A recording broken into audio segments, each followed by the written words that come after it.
Whitney? Demetria McKinney. The one and only. How you doing? Hey, I'm good. How you doing? Good. Well, you are a busy, busy woman. You're everywhere, all over the place. So I guess we want to start off with how you got started. I know you're a model and a singer. Which came first, and how did it happen? Oh, wow. Singing has been in me since I was about 3. Not that it was good at that age, but once I heard Whitney, then that really gave me a direction for what I wanted to do. Modeling just came, from liking to play in clothes, playing dress up every now and again, even though I was a big tomboy. And the acting came from just being silly. You said you got started singing at 3. That was like when you kind of discovered it. At what point did it start to blossom? Where, you were hearing the melody. It was making sense. It was sounding good. Well, every day from the time I heard my very first Whitney Houston song, from Greatest Love of All, I Want to Dance with Somebody, You Gifted Love, I sang Whitney every day, every single day. Who did? And Yeah. I guess about the time of 17, when life started really kicking my butt and I had some decisions I had to make and I had to get my grown woman on, then I understood the soul behind her voice. And I think that's when I started to find my own.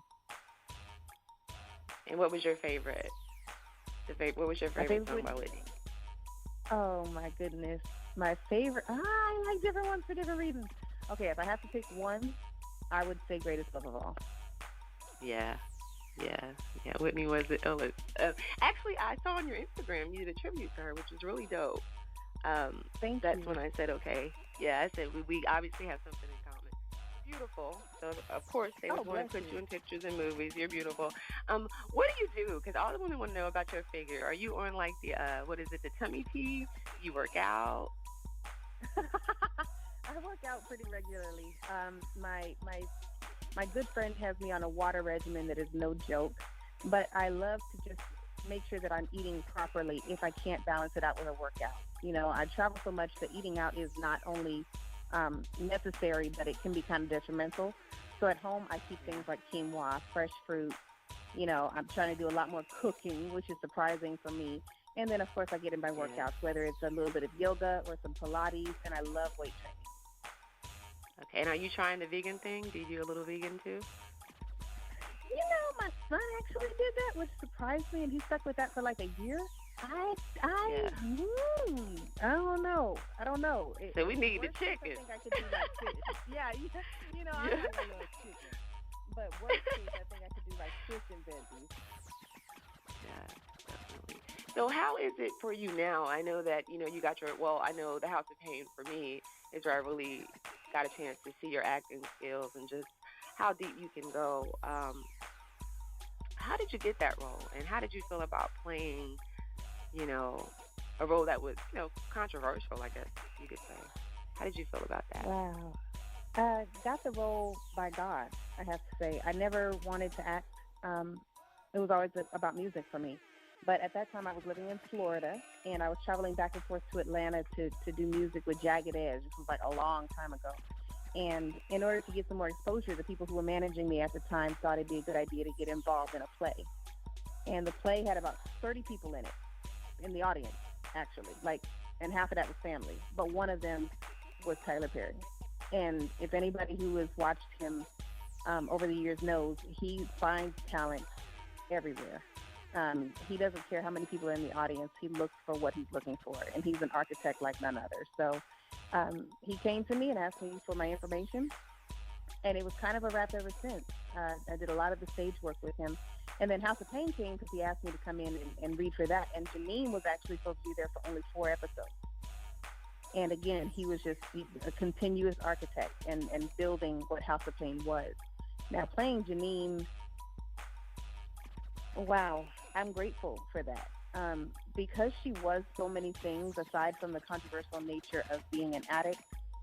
She was also a mom. She was also a wife. She was a career woman. She was a survivor. She was, so many different things all in one. And her arc was so immense that it got me ready for so many other opportunities that came later. And it also gave me a chance to low-key walk in somebody else's shoes. My family has that situation in it. And we were always every family does. Yeah. Yeah, it was just like, hide your stuff, hide your kids. Don't, nope. We ain't gonna talk about or to that person. Never mind the fact that they are there because of a choice. Yeah. And just like they made that choice, if we all help them with the choice to get better, there is hope and possibility. So I'm really grateful for Janine. Yeah, that was my favorite character, I would have to say. Oh, And you are thank you. so positive. You like every time I see you speaking, it's motivational, it's encouragement. Because in fact, you came to Vivace last year, is where I actually got some of the footage where you spoke. What was the event? The Women's Empowerment, I think it was. Last Oh year yeah, for yeah, yeah. yeah, yeah. And I was there for that, and I heard your speech, and you talked about your life. I call it more of a testimony because for me, it was a testimony. That's what I got from it.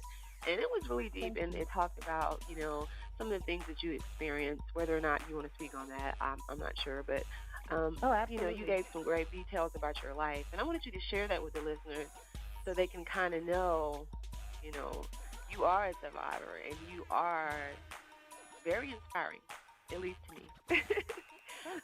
But yeah,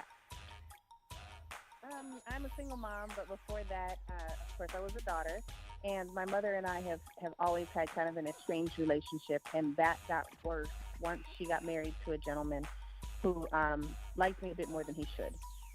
Um, in that, came the normal things, the ostracization, the shame, the guilt, the fear, and the aloneness.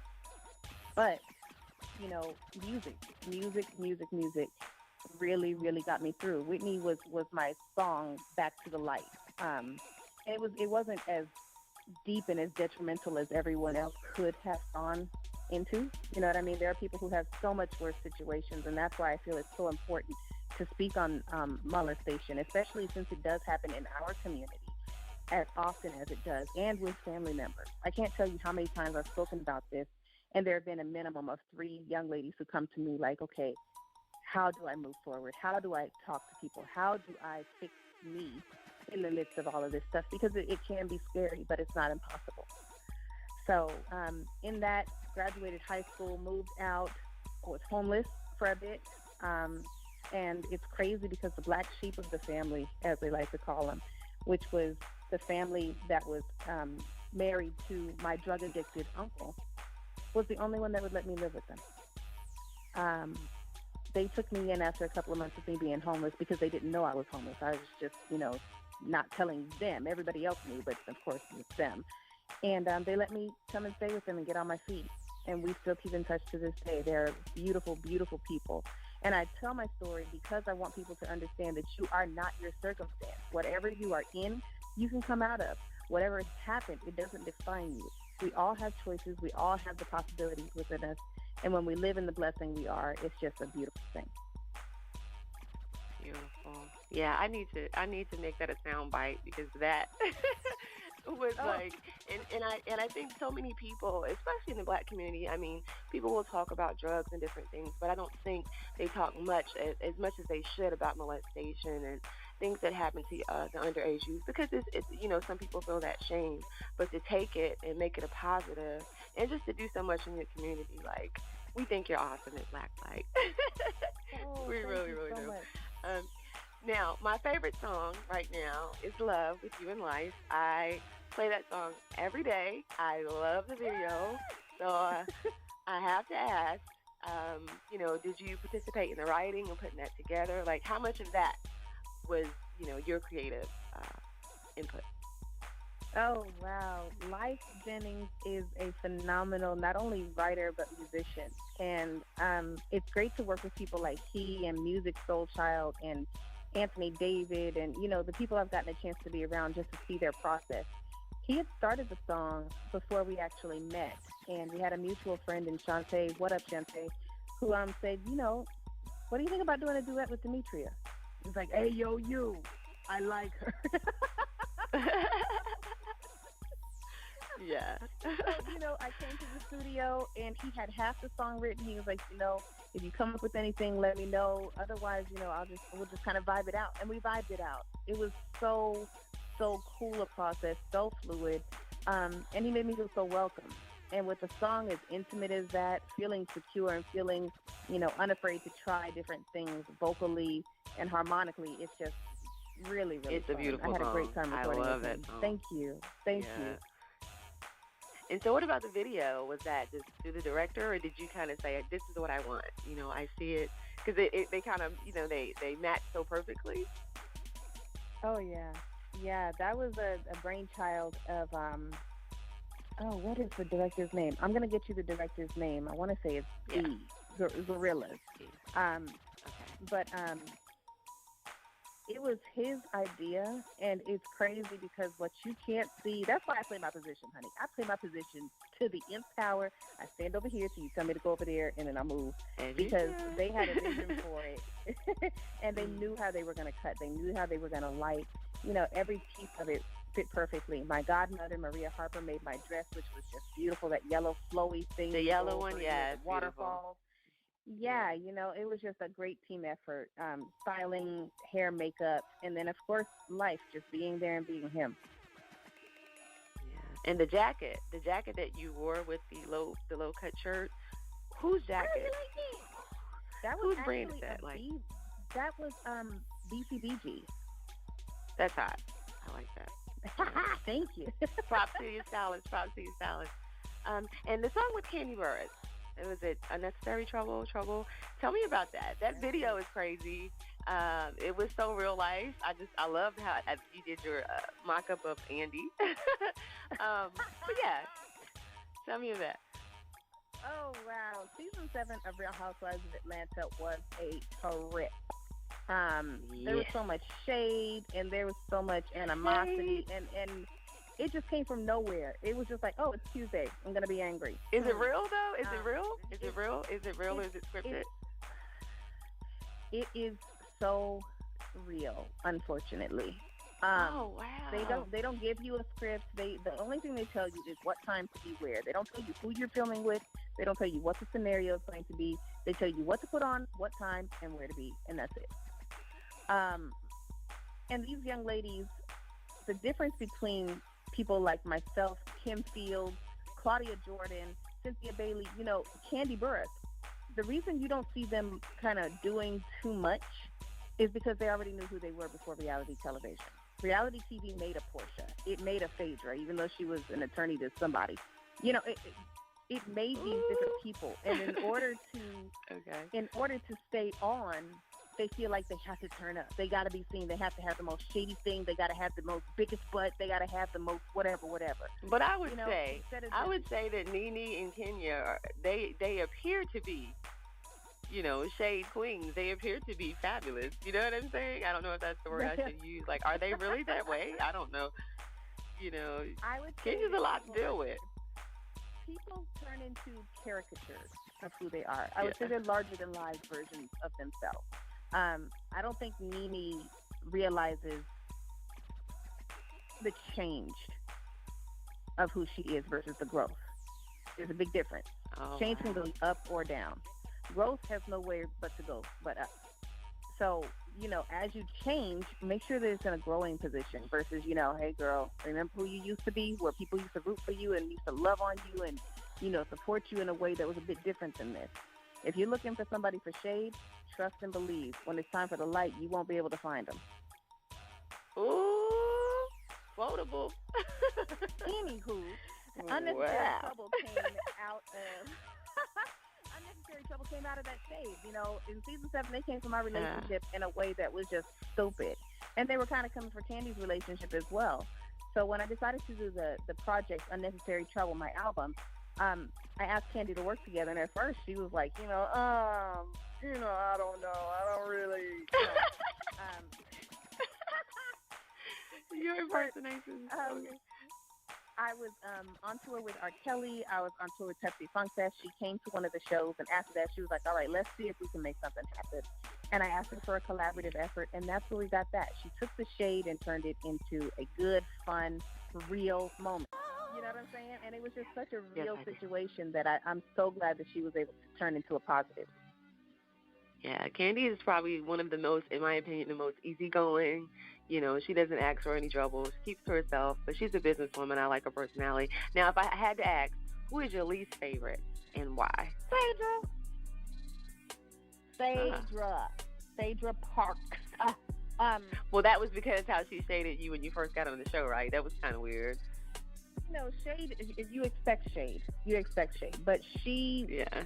woke up every morning like I had a target on my back.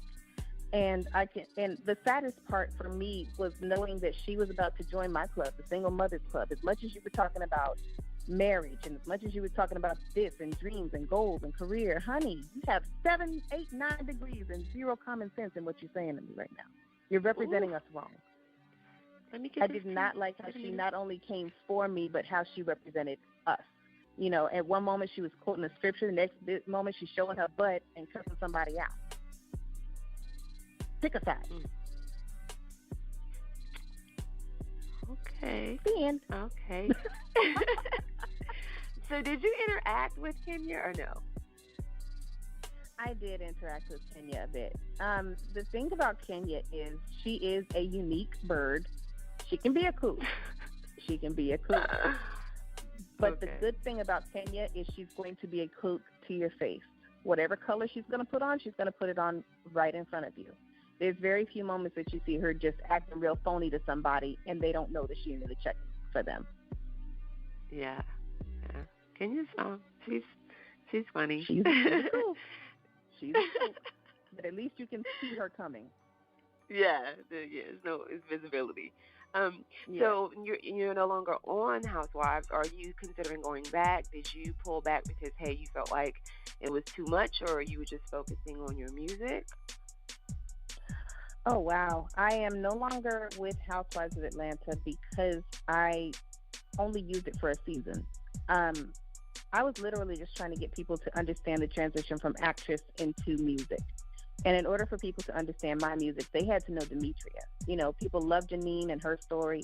People love Monica and Shonda and Shalon and all these different people I've played. But very few people got an idea of who Demetria McKinney is. And I was hoping that they would use my music as my storyline and kind of show me for me versus, just trying to tear down everything that I had built.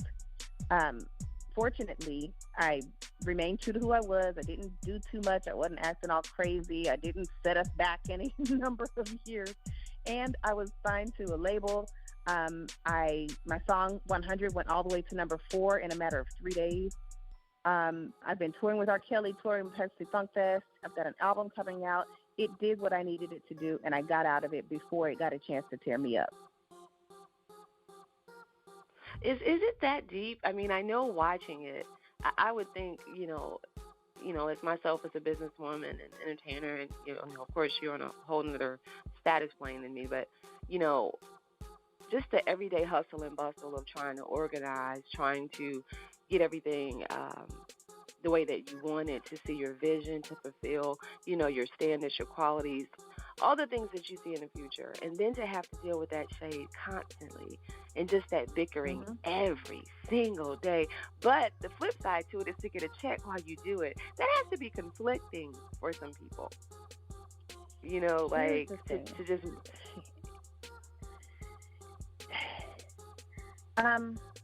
Reality television, if you watch its pattern, is not there to make you happy. It's there to entertain everybody else. What people don't see behind the reality television scene is the anguish you go through when there's all this press about a story that isn't true, or when somebody decides to shade you and your family has to deal with that, or when a situation didn't really go down the way that they edited it to look. So now you're blamed when really you were the victim. There are so many different things that you guys don't get to see because what they want is what they give you. And that's shade, that's drama, that's disaster, that's defeat. Every now and again, they'll give you a smile. But aside from that, they are not trying to look out for the best interests of these women. And some of them don't pay attention to that, which is why they have to stay there for several seasons. Yes, your name is popular, but are you popular because you're famous or because you're infamous? Are you popular because you hit somebody? Are you popular because you threw something? Are you popular because you cussed somebody out right in front of their kid watching the show? And some people are just ratchet. And some of them are. But you have to figure out if you are comfortable with that decision. The money comes and goes, period. Trust me, they're not making that. Some of them are. I can tell you some of them are making boku. Some of them, I don't know. You see what I'm saying? So, yes, the check is Yeah. there, but when you're ready to leave and for people to take you seriously, how many people can take you really, really seriously? How much damage have you done to your reputation, your name, and your brand? Uh, and then too, in the society we live in today, and I say this all the time, ratchet wins. I mean, and like for instance, Jocelyn Hernandez, I think she is so entertaining. People say She she's is. ratchet, but I like Jocelyn because there's no lying in her. Like it just is what it is, and she's that way. I assume that's her personality. I've talked to a few people that said that's just who she is, but there's some people like that it just works for them. That's who they are. That is their brand. But I guess if your brand is in a Right. completely different lane, then you know that would be working backwards naturally. And again, if So that's you if said, that's who you are, that's fine. But if not, then be yeah, careful. yeah, definitely slippery slope. And so you said you are a single mom. I am. My son just turned 17 in January. 17. Jesus, that's a grown man. Yes, girl. He needs a job. If y'all need somebody to come sweep a lobby or something, let me know. So how do you balance motherhood and just being the boss woman that you are? Like, Oh, wow. It's all about communication and having a great team. Um, my son and I have always had really good communication, especially since my relationship with my mom isn't what I wanted it to be. I've always made that effort to make sure that he knew exactly where I was, what I was doing, and how to get to me or how to get me home if he needed me. My family network is awesome. My godmother, my god sister, and I have a couple of the most awesome, awesome friends and business partners ever. Roger Bob and I have been together for a very, very long time. He's very instrumental in making sure that family stays where it needs to stay as far as, communication and being together. My publicist, Angie, is phenomenal. She keeps all the business running when I have to kind of shut down and go into mommy mode. It's a team effort. They say it takes a village to raise a kid, and they were not playing. yeah, yeah. So what about the girls? Are you outside of the door with your shotgun? Like, who are you? I know you're extra protective simply because of your status. Some of them just want to be on TV or get on the single with you. I don't know. Um, I've actually been pretty lucky with that. I've tried to raise him as normally as possible because he's going to have to make his own way. He goes to a public school. He has to pick his own girlfriends. I meet them. I meet their families. We all know what's up. And, I kind of set standards from the very jump. And the good thing about him is he's got a pretty level head and knows what he does and does not want out of young ladies. So it hasn't been too bad. And there have been a couple of moments where these older chicks think that, he's a bit older than he is, and I got to kind of shut shop down.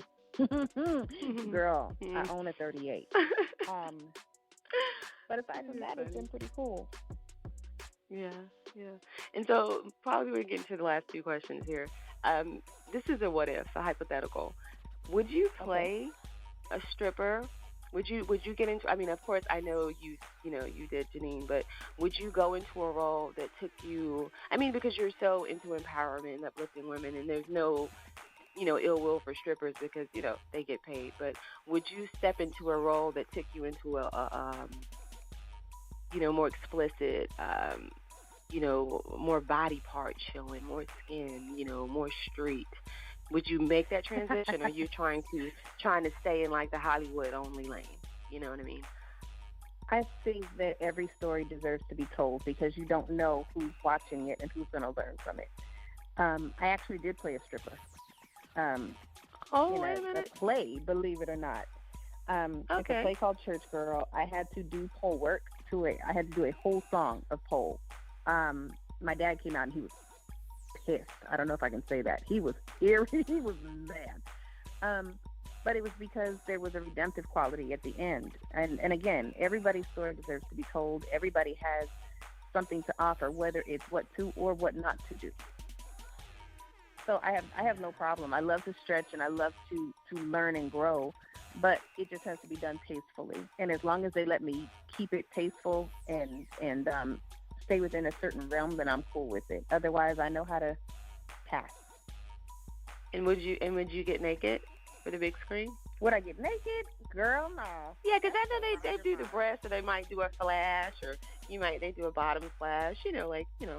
quite a bit. Some I women think have there's done a it, way to be. Yeah, no, and that's great because there are those women that will do that. Demetria McKinney, honey, I'm gonna give you sexy, but I ain't gonna give you nude. I think there's a fine line that I'm trying to walk. You know what I mean? Titties, Okay, keep your clothes on. nude. Would you do Playboy? If it was done tastefully, I could do Playboy. I have a show out on Centric Television, which is called The Ladies Room, bringing tips and tricks to the ladies each and every day, all day. Stars myself, Angela Yee, and Janelle Snowden, right there on Centric TV.